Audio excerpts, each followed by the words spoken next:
কেতিয়াবা জীৱনে তোমাৰ মূৰত শিলেৰেও আঘাত দিব পাৰে, কিন্তু বিশ্বাস কেতিয়াও হেৰাই যাব নিদিবা।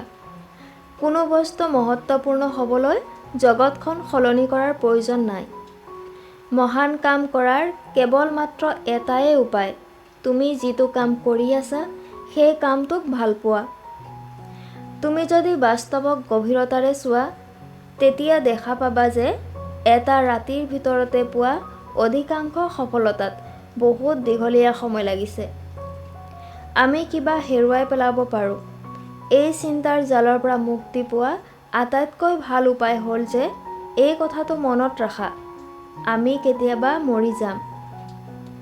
কোনোৱে মৃত্যু হ'ব নোখোজে। যিসকলে স্বৰ্গলৈ যোৱাৰ কথা ভাবে তেওঁলোকেও মৃত্যু হ'ব নোখোজে, কিন্তু মৃত্যুৰ পৰা কোনেও সাৰি যাব নোৱাৰে। মৃত্যুৱে জীৱনৰ শ্ৰেষ্ঠ আৱিষ্কাৰ। ই জীৱনক পৰিৱৰ্তন কৰাৰ মাধ্যম, যিয়ে পুৰণিক মুচি নতুনক বাট দেখুৱায়।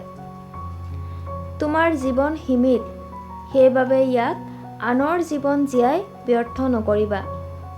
অদৰকাৰী চিন্তাৰ জালত নিজক আৱৰি নাৰাখিবা।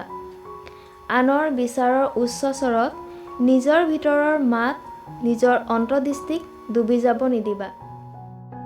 এই কথাষাৰ সদায় মনত ৰাখিবা, বহুত সোনকালে মোৰ মৃত্যু হ'ব পাৰে।